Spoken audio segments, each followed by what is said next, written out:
Yes, Tanya. Tanya, my daughter, she lives in Florence. She is finishing a doctorate in art history and Renaissance art historian. You know, sometimes it's funny how life sort of takes its turns. We lived in Istria, which is a little peninsula, which was part of Italy. And after World War II, Italy lost the war, of course, and as the spoils of war had to give up certain territories. And Istria was the territory that Italy had to give up, all the way from Trieste to Fiume, and it went to Yugoslavia. Yugoslavia then had a communist regime, and after it really got all its boundaries, it really tightened up, an Iron Curtain went up. So my parents decided to actually escape that. So my brother, Franco, my mother, and I, we went as tourists. They wouldn't allow the whole family to go over because they knew that they wouldn't come back. And my father had to escape at night. As children, we didn't know that was happening. We just thought we were going on vacation. But then our father joined us, and we were all together, and life wasn't all that easy. We had family which helped us, but there was a camp set up. It was San Saba, and it was the camp for political refugees, they call them. And we stayed in the camp for a year and a half until the United States opened its immigration doors, and we were on a quota and finally accepted as immigrants in the United States. And that was in 1958. So I came here, I was quite young, I was 12 years old. I feel very American, I feel very Italian, so I feel bicultural. I really have two very strong cultures in me, and I feel so much richer. I'm getting everything nice and brown. You're watching the pot as I'm talking, right? I'm getting everything nice and brown. That's the idea. My husband Felice is also from Istria, and he did the same track that we did. He migrated as a young man by himself, and we met here in Astoria. So therefore we have a common background. And we took the kids back to Italy every year. I mean, my son Joseph was 9 months old when we first took him, and we spent 2.5 months up and down Italy in restaurants and wineries, and every year thereafter. So really they loved Italy as children. And of course, Tanya developed this love for Italian Renaissance art and married Corrado, an Italian, and is now living there. And she's doing her way of promoting the Italian culture through art. About a year ago, she started some gastronomical wine and art tours in Italy. So I'm going to join, actually, at the end of this week. I'm going to go and join her on one of her tours.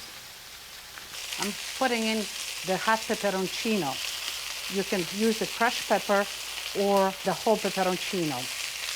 And these are Kalamata olive or gaeta or any flavorful olives that you have. You add to it. It could be green. And they will sort of leave that earthy flavor onto the chicken and the potatoes. I'm going to season it well. And at this point, I'm going to put the onions. And the onions, I want in quarters because I want them crunchy. I don't want them completely sort of disintegrated. I want to have them caramelized, and I want to eat them crunchy with the chicken and the potatoes. Okay. I am going to lower the flame a bit now that everything is caramelized. I'm going to cover it and let it steam with its own juices. I'm not going to add any liquid at all. No wine, no stock, or anything. Just its own, but you have to sort of lower down the water from the onions, the water from potatoes, from the chicken, will be enough to really steam it. Let me check on the chicken. See, we had the caramelization, and now the steam is sort of cooking it, and you don't want sauce at all. You just want it barely to be wet. Okay, but you must remember to keep it at a medium to low temperature. And I have to tell you finish the story of my family, of course. It makes me always happy. Then, I don't want to forget Dina. Now, Dina is Joe is my son's wife. And she is wonderful. She loves chicken too, by the way. She's Dina Damiano, and she is a third-generation Italian in America. She's a wonderful young lady and just fell into our table. You know, the table is the center of our existence here. At least I communicate with food. Love, passion, emotion, hugs, kisses, it's all with food. We are almost there. I'm going to put some rosemary. And the rosemary, you can put it in the beginning, but even towards the end, you get even a fresher aroma instead of it burning on the bottom. You just want the aroma. And with herbs, keep out the woodsy part because that gives it a bitterness and it's tannic. With this chicken, I'm going to have some white wine, but you could have even a light red. A nice Chianti would be fine. A nice Merlot. I'm just in the mood for a nice Tokai. Tokai Friulano. Okay. I think that we are ready. And I'm going to serve this family style. It's soft, juicy. You can tell that the chicken is nice and moist. You know, in cooking, less is really more. You know, sometimes I'm going to put this and this and this. And by the time I eat some dishes, I says, my God, what a confusion. You know, the simpler, the less is always more. You have those 2, 3 ingredients, and you let them really shine. Because as a cook, as a chef, what is my job is not to make ingredients. Nature gives me those wonderful ingredients for me to choose them, to choose the right ones, the best one. And then it is for me to exalt them and harmonize them.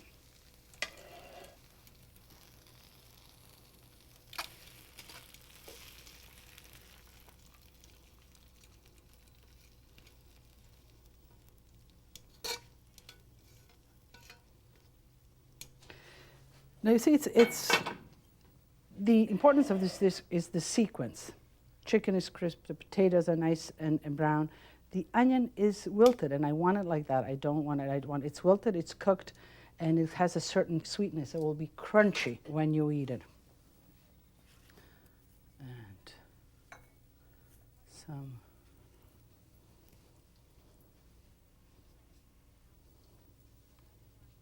you know, I feel like you're almost family. I mean, you got to know my family. I hope you do. And you'll hear more the more time I have. I'll pull you right in. But I love sharing my family with you. And since you're here with me, as we say at my house, let's go. Tutti a tavola a mangiare.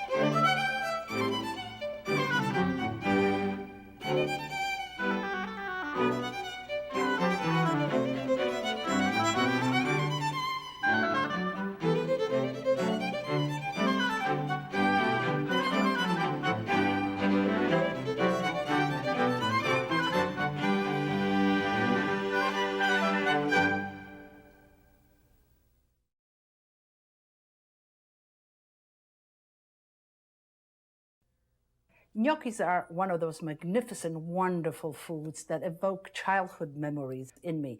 It's one of those foods that hug me and caress me when I eat them. And when they're at their best, they're as light as a feather, como una piuma. And I'm going to teach you how to do that. I'm going to share with you my secret.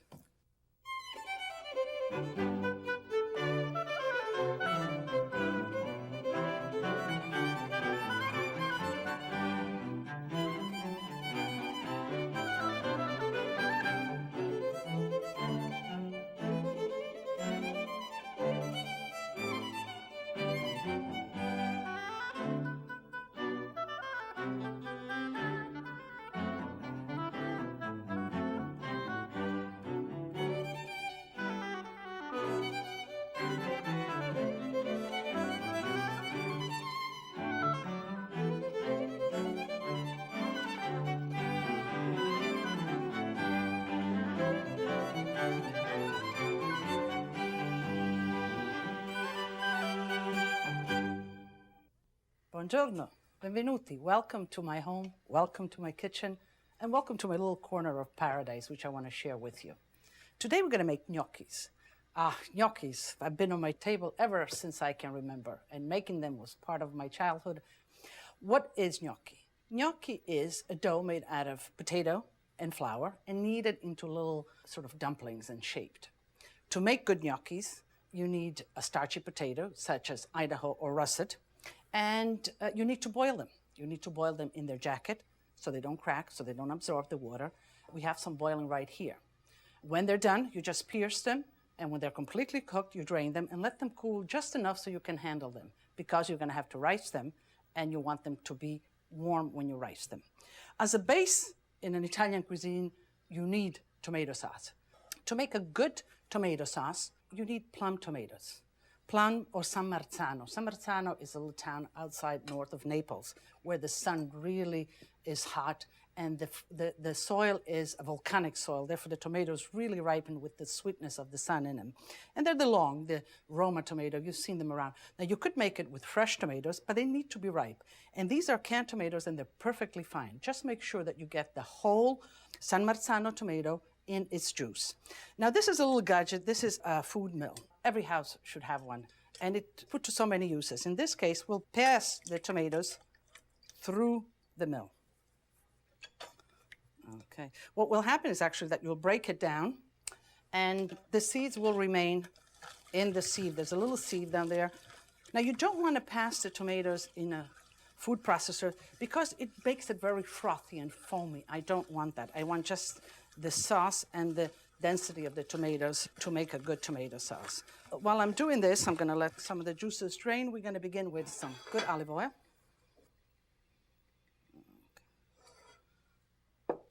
Some onions.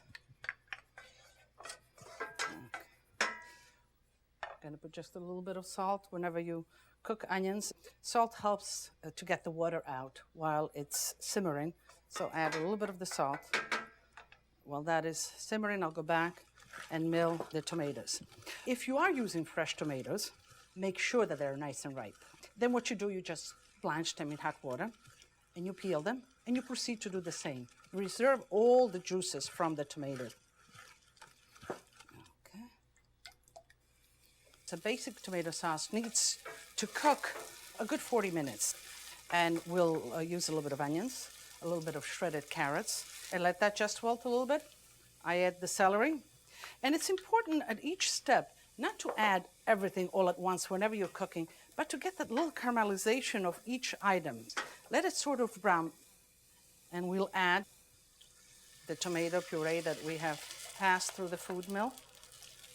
Okay. We'll add the bay leaves. Dry bay leaves, fresh bay leaves are perfectly fine. Just note the fresh bay leaves are at least twice, if not 3 times as strong as the dry ones. So when you do use them, be careful. And this is the little peperoncino, just to give it a little zest. Okay, and we'll let this slowly simmer. Now the potato needs to be drained, and then we'll proceed on making the gnocchi.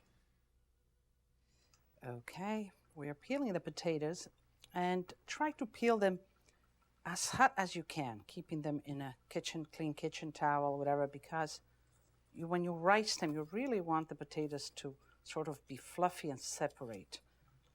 Get all the blemishes out. Okay. Now, this is a ricer. Very simple gadget, inexpensive, and for gnocchi is a must, but also for mashed potatoes you can use it. And all you do is fit the potatoes in there, and you just press them through the little openings. Okay.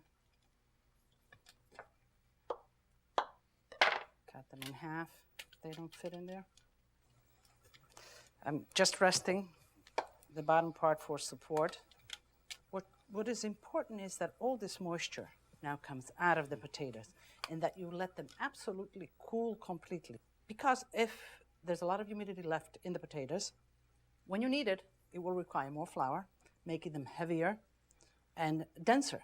But you want them light and fluffy with as little flour as possible and working the dough as little as possible. Okay, we have the water boiling for the gnocchis, salted water, and covered. I always use a lid. You know, if you use a lid, you use about 1/3 less energy, so use that lid.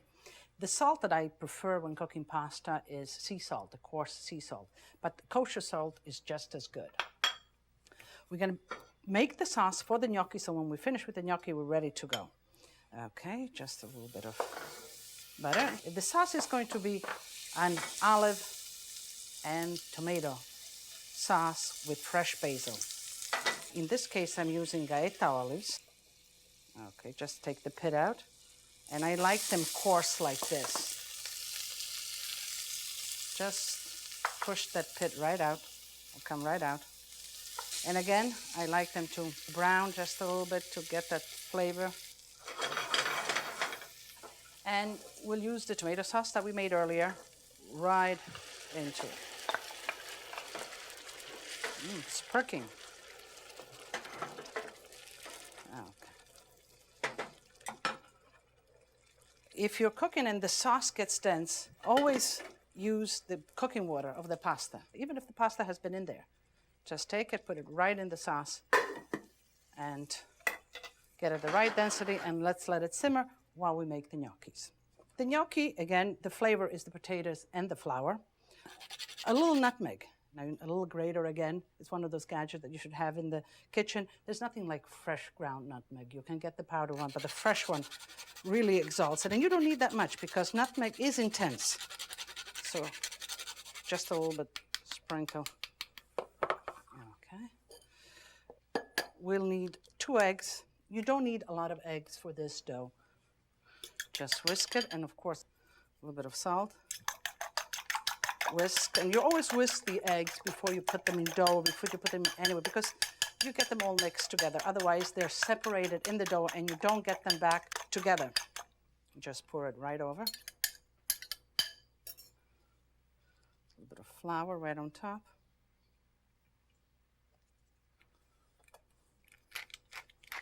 Fresh white pepper. Okay, a little Parmesan cheese to give it that flavor. The gnocchi itself. Now the gnocchi, this is the simplest form of gnocchi in itself, but gnocchis can be flavored with spinach, with carrot purees, and so on, so you can make them all different flavors. Now, you have to remember that I don't want you to work this dough a lot. I don't want the glutenous in this dough. I just want the dough to fall together. We had gnocchi in my childhood, I don't know, but just about every Sunday that I can remember. I used to love them. And they were made with different sauces. In the wintertime with game sauces, in the summertime with vegetables. And the whole family always got involved. As small kids, we would get around the table and we all get our own little piece of dough and work and shape the gnocchis. We were given that chore and we enjoyed it. We appreciated it because it made us feel really part of it. And this is something that you can do. I think that it's so important that families do eat together, do cook together. Cooking is sharing my affection, my love for my family, for my friends, for whomever comes to my table. Okay, now put a little pressure. You want to get the dough together. And as you can see, it's really easy. Scrape your board regularly. Now this board, this is a traditional board. As you can see, it has the base, and then on 3 sides it has a lip. Every household in Istria, where I actually come from, had one. And as a wedding present, you certainly got one. And this is where all the pasta was made. It was brought out to the table, and it contains everything, so you don't dirty the floor or the counter. But also more than that, the wood gives you a sort of a resistance, so you can really work the dough. Okay. When you sense a sense of stickiness, always add a little flour, but as little as you need, not more than that. And the dough is all together. You see, it's nice, soft, and it's all together. It's ready to be worked. Even though you might think that it's not completely homogeneously sort of mixed, it's fine. Let's put it to the side, and let's begin to actually work the gnocchi. Now, do you see the little sort of spots? This is the way it's supposed to be. Very good. Flour. And what we are going to try to do is make a cordon of the dough, and then cut this cordon into small pieces and shape each one of them. Okay, I'm going to slow down for you. There you go. You want to make little sort of dumplings like that. And again, flour them. And again, because you're going to be handling each one of them, roll them around so each one gets coated with the flour. We're going to line a baking sheet or a tray with the towel, and we're going to shape them. You take a fork, flour it, flour your fingers, and you take the gnocchi and you roll it. Now you roll it downwards. What you want is a little indentation in there, and you want the ridges on this side. The indentation there to capture the sauce, and the ridges to sort of play a little bit with your palate. Just roll it, push down, and as you're pushing, push it away from you. Push it down and away. Push it down and away. When you cook gnocchi, or pasta for that matter, it's important that you have abundance of water. The gnocchi have to sort of dance in the water. They have to come up. They can't be suffocated, especially fresh pasta or fresh gnocchi, which have extra amount of flour clinging to them. When you put them to boil, you bring the boiling point of the water back as soon as possible. You don't want them to sit on the bottom. And you do that by, first of all, have the water vigorously boiling. Secondly, by having enough water. Thirdly, by putting them in and covering them again. Let's cover it. Let's bring it back to boiling point. So they're beginning to come up. And this is how they're supposed to precisely cook. They'll come up, and then you let them just make a turn. Do not overcook them. Just let them make one boiling turn, and they'll be ready. I saute all of my pasta and the gnocchi before I serve it, so that the sauce is absorbed by the pasta, in this case by the gnocchi. And of course, what will add freshness to this dish is fresh basil. So you can put some basil in the sauce before if you'd like, but for that extra freshness, the last addition, just before you're ready to serve, is best. So you see they're turning, they're ready now. And you scoop them. The best way is, you can drain them in a colander, but the best way is just to fish them out like this. Okay, you see they're nice and fluffy. Wonderful, what a wonderful smell. It's the sort of the intensity of the sun, of the olives, of the tomato, the freshness of the basil. We don't have many ingredients here, but simplicity is best in everything, and so it is in the cuisine.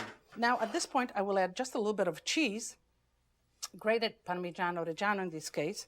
And when you do add cheese, close the fire. You don't want to cook the Parmigiano Reggiano because it's sort of cured, it's almost pre-digested, and will break into strings and fatty pools. I'm sure you had that experience. So don't cook it with the fire on. We are ready to serve it.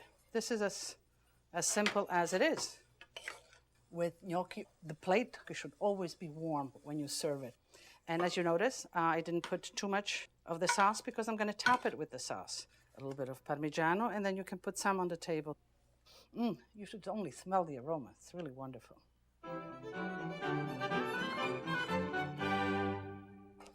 We're going to begin by making the stuffing for the roulade, or the struccolo, as we call it in Friuli, Venezia Giulia, struccolo di gnocchi. Here we have some chopped spinach. Swiss chard is fine. We have some leeks or anything from the onion family. Green onions, leeks, scallions is wonderful in the stuffing. Okay, and what basically you want to do is just, you want to smother it.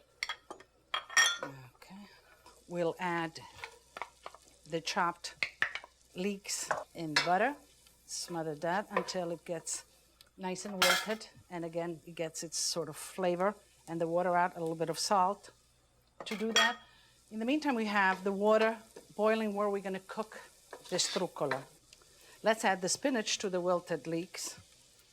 Okay. And again, always season, salt, fresh pepper. And I have some chopped margarine. You can put any herbs that you have handy, but I like margarine in this filling, and then I use sage as the sauce. Okay, and again, we'll cover this. Okay, while the greens are smothering, we'll begin the stuffing. 1 egg. And we'll salt it again a little bit of fresh pepper, and just beat the eggs. The stuffing here will be egg, ricotta, the smothered greens, a little parmigiano. Now, the ricotta has been draining overnight. Just make sure that it drains so that the liquid is out of it when you begin to work it. To this, we'll add the Parmigiano Reggiano. Okay. And the Parmigiano will really bind and give it a lot of flavor to the stuffing. Whenever you're making stuffing, a little bit of Parmigiano Reggiano, even if the recipe doesn't call for it, add. You'll see that it'll really make a difference. Okay. What we want out of this is that it is dry. Okay, this is perfectly fine. Okay. Very good. Let me put this in the sink. We'll make some space where we're going to roll the potato dough now. Okay. This is granite. Granite is also wonderful to roll dough on. A little bit of flour, always when you're working with dough. And this is the dough that we made before. Again, a little bit of flour. Nice rolling pin. Flour everything that touches the dough. And just roll away and pull towards you. Roll away and pull towards you. Okay. Dough scraper is always good with, especially with potato dough, which is sticky. And again, handle it. Don't worry. Even if it rips a little bit, you can always push it together. Try to get it into a nice rectangle. What we are trying to do is almost like a jelly roll. If you were making a jelly roll, get a nice rectangle. We are going to spread the stuffing, and then we're going to roll it, and then tie it in a cheesecloth, and then boil it. Okay. This is a dough that has no glutens, and therefore does break easily. There you go. You see I have a little rip. Just pull it together and it goes right back into place. No problem. But anyway, even if you have a little hole here or there, once you roll it, once you tie it, it cooks all together. I'm not going to take no from you. You're going to do it. All right. Here we go. Brush off any excess flour. We have the mixture. It has cooled. And just blend it all together. It's best if it's at room temperature. Okay. And you just pour it right on the dough. And then spread it with a spatula. The rubber spatula is good. Nice cake spatula. Just as if you would decorate a cake. Okay. And now we're going to begin to roll it. Help yourself with a dough scraper. And again, don't be afraid of it, just roll it. If it's a little sticky, just help yourself with the dough scraper. Always a little bit of flour. Make sure that the ends are tucked in. And it's just like working with putty, you know, just tie it in and don't be so particular about the perfection of it. It'll fall into shape. And we are going to tie it in a nice double cheesecloth. If you don't have that, again, I said I'm not going to take no for an answer. Use even a white kitchen towel, and you can roll it in that. Even a clean sheet, if it's really clean. White, just roll it in that, and then you can cook it. Okay, there you go. Roll it right in there. It's just,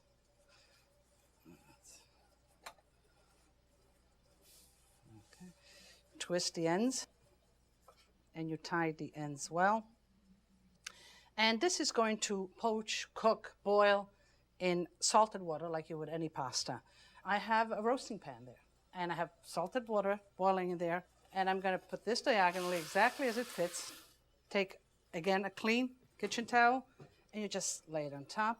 The kitchen towel will soak in the water, act as a sealant, and the temperature on top will be just as it is under the water, because the steam will build up and will really cook it from the top. And you leave it like that. And again, what I said about boiling, you want to get it back to the boiling point. Take another baking pan or whatever you have and set it on top and seal it. And let it simmer like this 45 to an hour. The strucolo is cooked and cooled. You can handle it. We're going to then bake it in a nice ceramic oven-proof dish or glass or whatever. To do that, we're going to make just a little bit of sage and butter sauce. Sage and butter are really a wonderful combination for pasta, even for the gnocchi, the little dumplings that we made. Sage is also very intense. You don't actually want to eat it. You just want the flavor of it. So just put it in whole. This way it could be seen, and whoever doesn't want to eat it can discard it. I'm adding just a little bit of the water. You see how useful that water is? And a little bit of fresh pepper. And you let just that simmer while you're cutting it. And use a serrated knife and just go along and cut it about the thickness of your finger. What happens sometimes in doing this, stuffing sticks to the knife, and that's when you rip your thing. You don't want to do that. Just, again, use that water and just dunk your knife clean and continue. You take some of that sauce, just a little bit. You want to line the bottom of the baking dish. And what you want to do, you want to choose also a nice dish, because this is wonderful to present the whole thing at the table and have everybody help themselves. You can handle it. You can squeeze them together, sauce it. And again, it has enough moisture of its own. You don't need a lot of sauce. And the sage will become crispy. Now, when the sage becomes crispy, I eat it. I like it like that. Top it with Parmigiano Reggiano. And we bake it like this, about 20 minutes to half an hour at about 425, or until it's nice and crisp. It will not overcook. Don't worry. Just get the crispness on top.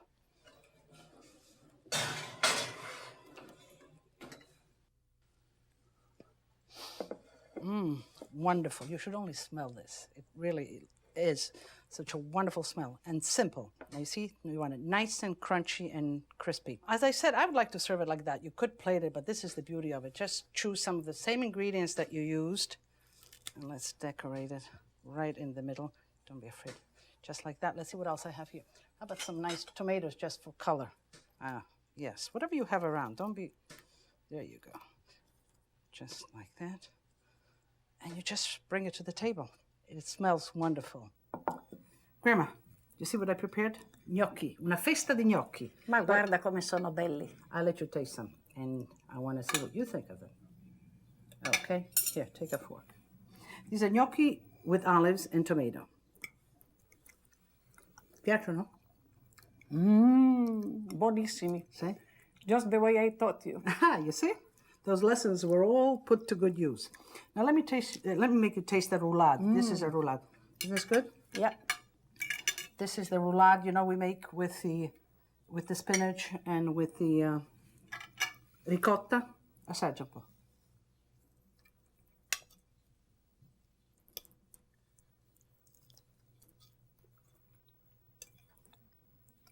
Good? Delicious. Delicious, really. May I have all? Well, okay. Very, very good. Mwah.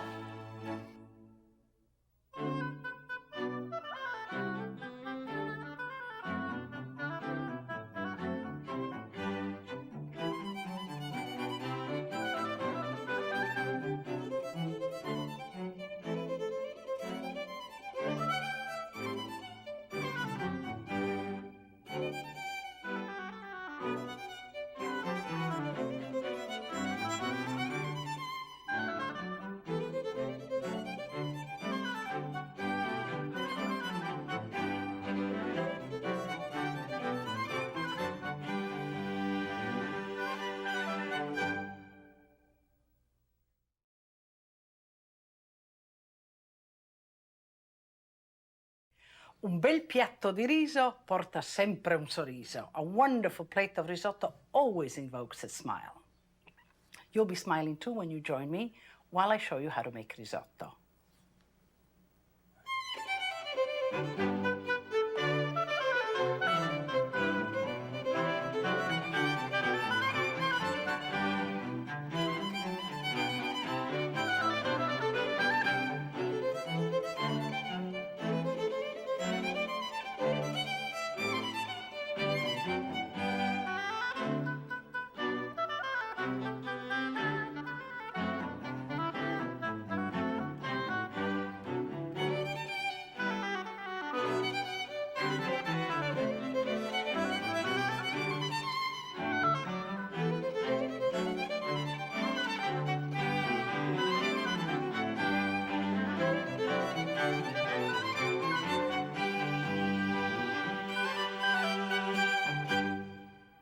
Buongiorno, benvenuti. Welcome to my kitchen. Today we're going to do risotto. There's always a mystique about risotto. Well, I don't buy that. It's rather simple, and you'll see that today. But one thing you do have to do, you have to stand by the pot while you're cooking your risotto. Also, what is very important in understanding is actually the rice, because that's what makes the risotto. There's about 1,200 different species of rice. Here we have 3, which is a small representation, but nonetheless. This is the long grain rice, which is very typical in the American cooking. These 2 are both short grain. This is the arborio, and this is the carnaroli. I prefer the carnaroli for making risotto, although both of these are equally as good. Let me tell you first what you need really to cook a risotto, the pot, the utensils. You need thick bottom pot so that the heat is spread uniformly so it doesn't scorch, and you need a wide pot so that the liquid, the stock, evaporates as the rice cooks and releases its starches. Begin with olive oil, some chopped onion, a little salt to impart a little flavor and to get the water to come out of the onions.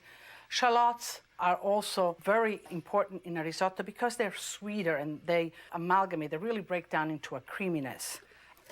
So while the onions are wilting, we'll cut some shallots. And they take about half of the time as onions do to wilt, and they do slip under your fingers, so do be careful. Let me chop them some more.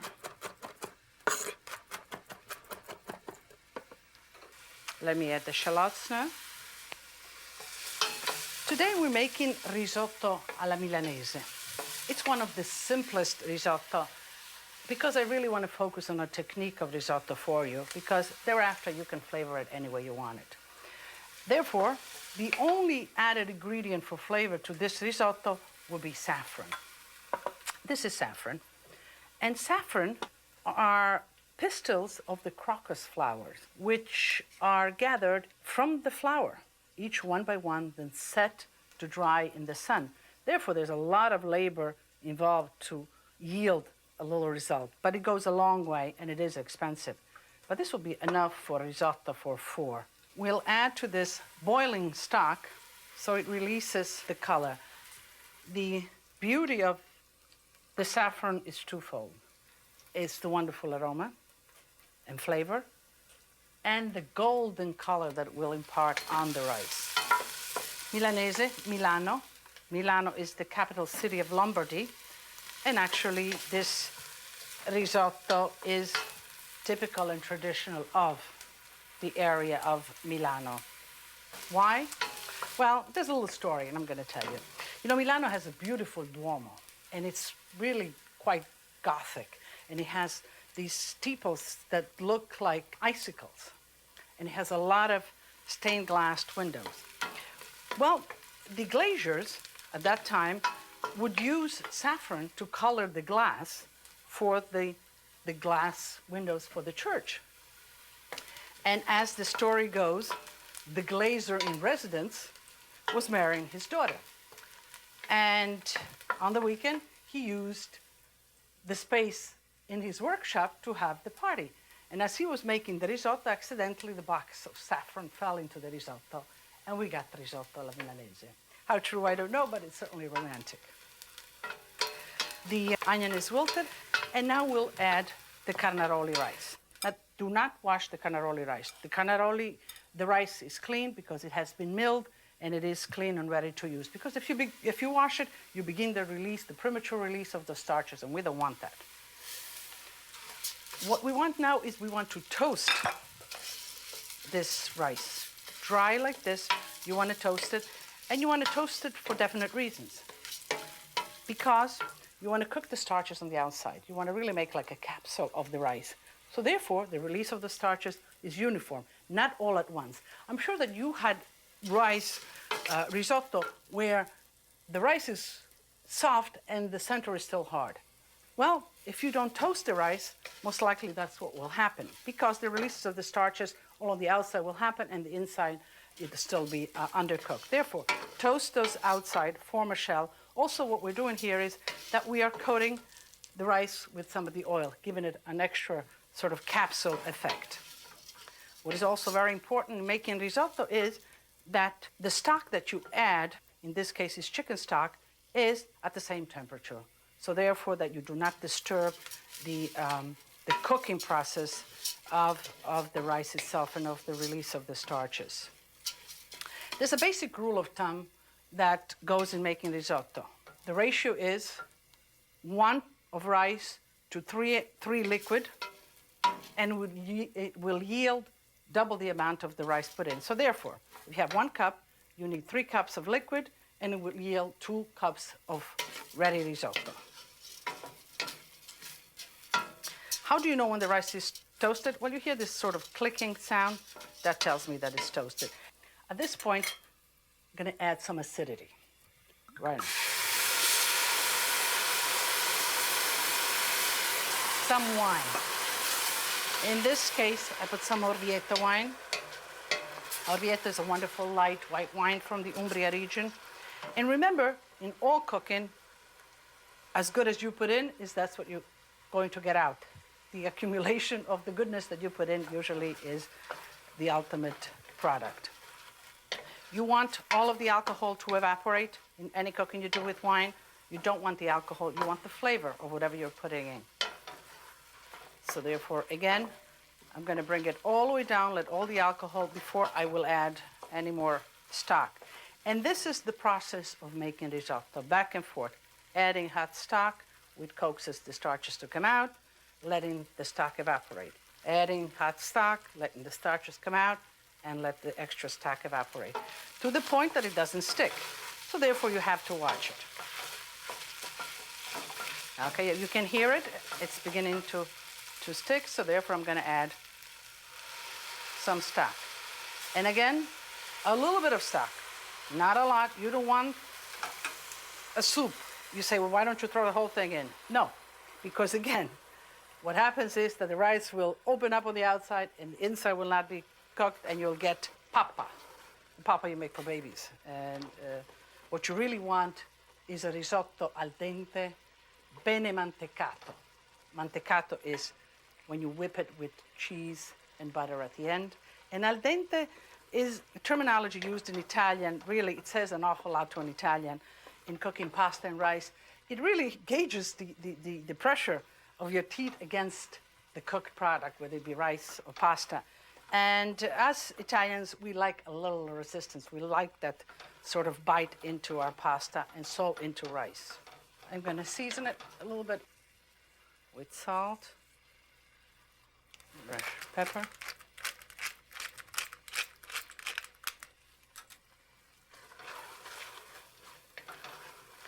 and I'm going to add the saffron with all its juice and water at this point. You can buy saffron powder, but a real Milanese likes to see I fili di zafferano, which means the threads of saffron in his risotto. And so do I. That's the way I like to cook it. So try to get the threads of saffron rather than the pulverized version. You can lower the flame just to keep it perking, but yet not scorching. and this has to keep on going. It usually, risotto takes anywhere from 14 to 18 minutes to cook from beginning to end. Depends on the quantity, depends on the intensity of the fire and on your pot. So it's not that much to ask of you to stand 15, 16, 17 minutes for a wonderful product that will really render a smile on your guest faces. There are three major staples in Italian cuisine: pasta, rice, and polenta. Now, risotto being one of the main staples could be flavored in a myriad of ways. And you know now that risotto takes about 16 minutes. So whatever you add to it, you have to incorporate in that cooking time. If you'd like to add shrimps or seafood, which go excellent with saffron, now shrimps take 2 minutes. Then you subtract from the end. You saute your shrimps, season them a little bit, and add them in the last 2 minutes, whatever it takes for them to finish cooking. On the other hand, if you're doing a risotto with a veal ragu of some sort, you need to begin the veal ragu before, because that takes about 40 minutes, and then add it about halfway and let the two cook together. So you can be as diversified as you want, and this is what you really need to feel, that you can do it because you can, is that you can make this into whatever dish you'd like, whatever flavor you like. You like mushroom, you like vegetables. You know, they make risotto even with strawberries. Certainly not with saffron, but yes, it was in vogue a few years ago, and I kind of like it, but it's not my favorite. What really looks beautiful is risotto made with beets. It comes that vibrant purple color, is really beautiful. You know, smell and food evokes memories, such wonderful memories of, for me, a lot of time of my childhood. And when I do get into the mood, there is a little song I sing. I'm going to share it with you. Se son lontan de ti, Trieste mia, mi sento un gran dolor, e più che cerco de pararlo via, più me s'ingroppa il cuore. I'm choking. I'll tell you the story. It says, my dear Trieste, it's such a pain to be far away from you. And the more I think of being far away and consoling myself, the more my heart nuts. Okay, let's go back to the risotto. Okay, I want you to see this. You see how creamy it looks, and it is, and I have not put anything in it yet except a little bit of oil in the beginning. And this is all those starches coming out, and this is precisely what you want. The smell of the saffron, the color of the saffron, just beautiful.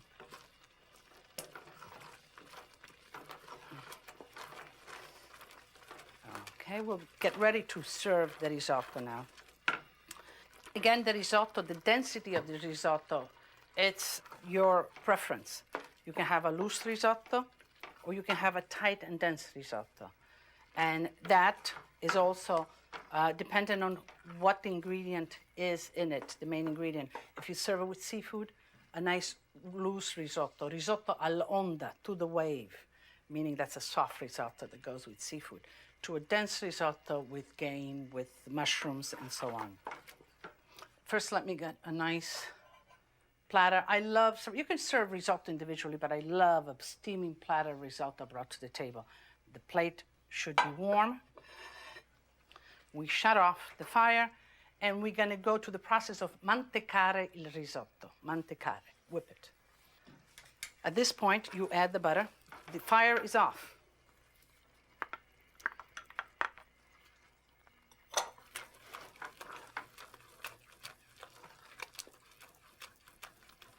And you just whip it in.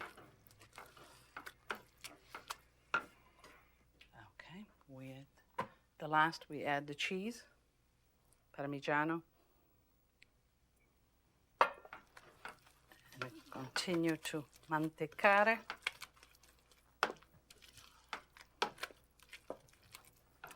I like Parmigiano Reggiano.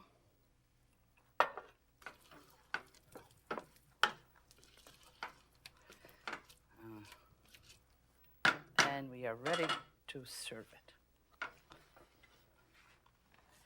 And these golden kernels just pour right into the steam coming into my nostrils, into my face is just wonderful. Let's get some fresh Parmigiano on top. And just bring it to the table with one big spoon so they can help themselves.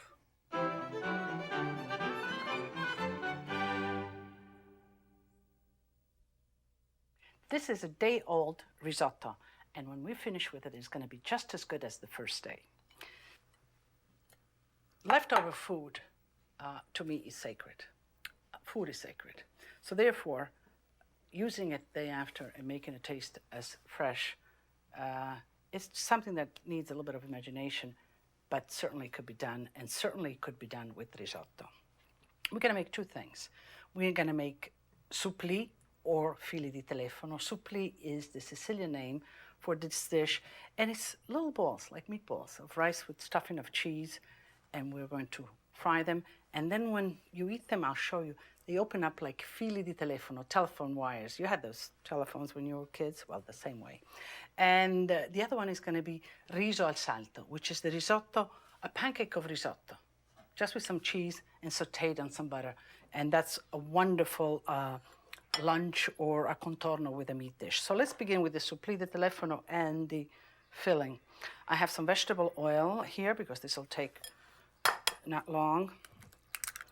We'll make first the filling.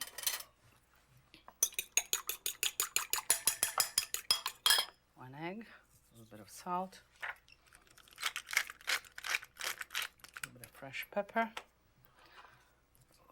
fresh nutmeg. And again, just a touch. Nutmeg is very intense, but it does make really a difference. Just the nuttiness come right out. Parsley, a little prosciutto, diced prosciutto, or if you have ham.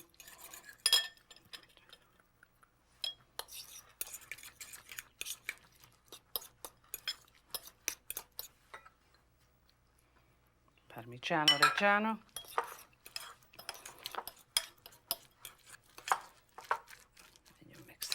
All well. Then you take the rice, the risotto, cold. Okay. Flatten out right in your, and in it, you put a little bit of the stuffing. And in the center, you put a little bit of the mozzarella. And the mozzarella, when that melts, it'll make those fili di telefono. Just close it in.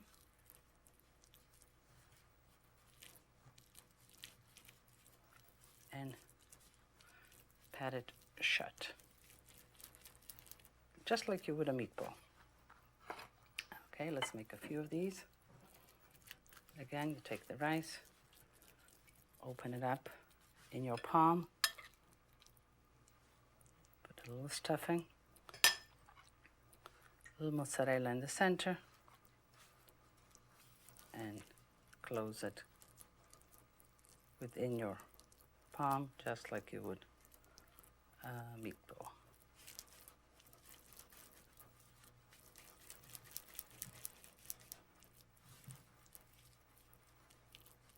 Squeeze it into place if it feels like it's falling apart on you. We'll need to bread the supplì before we fry them. Dip them lightly in the flour, then in the egg, and then in the breadcrumbs. And we'll do the same with all of them.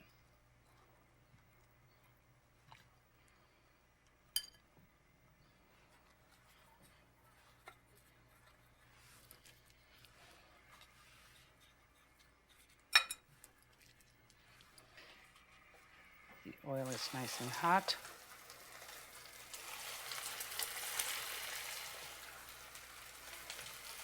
Once they're in, lower just the flame because you don't want it to burn. Let me just turn them over on the other side, and then we'll go on and make the riso al salto, which is the rice pancake.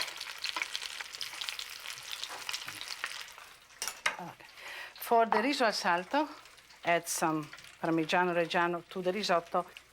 And again, here you do a lot of sculpting in this project here. But you make like a pancake, and you make it sort of an even size. Lightly butter the non-stick saute pan, and just set the risotto right in there. With the spatula, press it so that it cooks evenly and that it gets colored. Whenever frying anything, always get a nice dish ready with some paper towels to sort of dry up the excess oil before you actually serve it.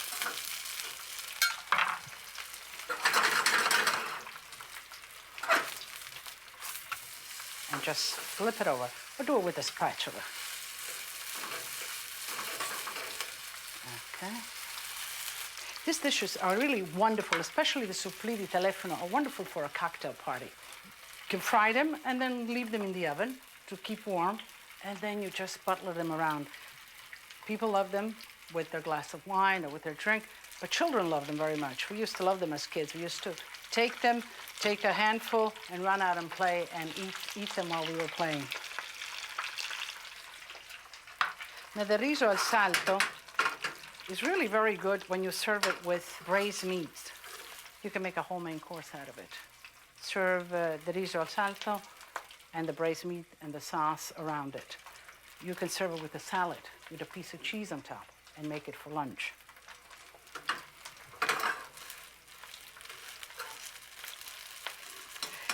I like it nice and crunchy. I like it when the rice really gets crunchy under my teeth. So let me just pick up a little bit the fire. I think that these might be ready. Since basically everything is really cooked, you don't need much cooking except just enough heat to awaken the flavors of the prosciutto and melt the mozzarella that's in there.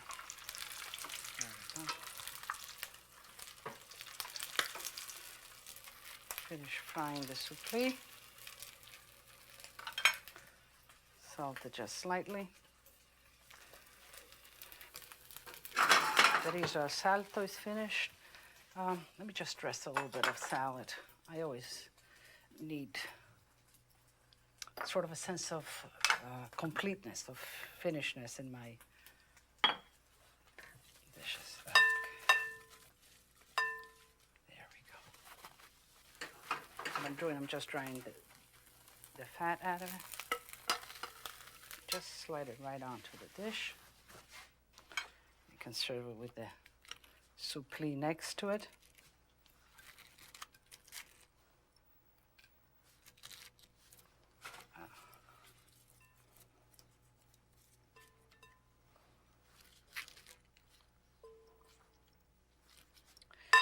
Just a little salad. Okay, very good. Now let me just show you what is supposed to happen. Well, the fili di telefono, but this is how it's supposed to look inside. And you see the fili di telefono as you pull them on. And as we say at my house, tutti a tavola a mangiare.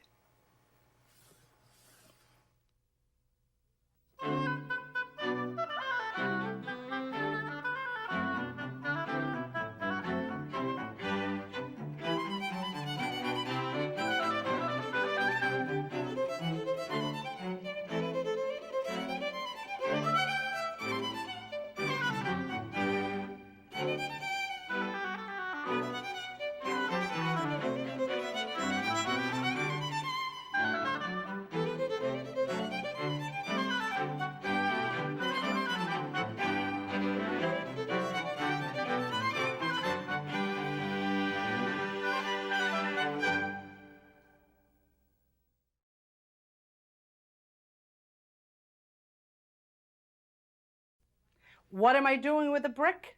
Well, making a wonderful galletto al matone, chicken pressed with the brick, and some fricco di Montasio, a cheese crisp made with Montasio cheese. So stay with me.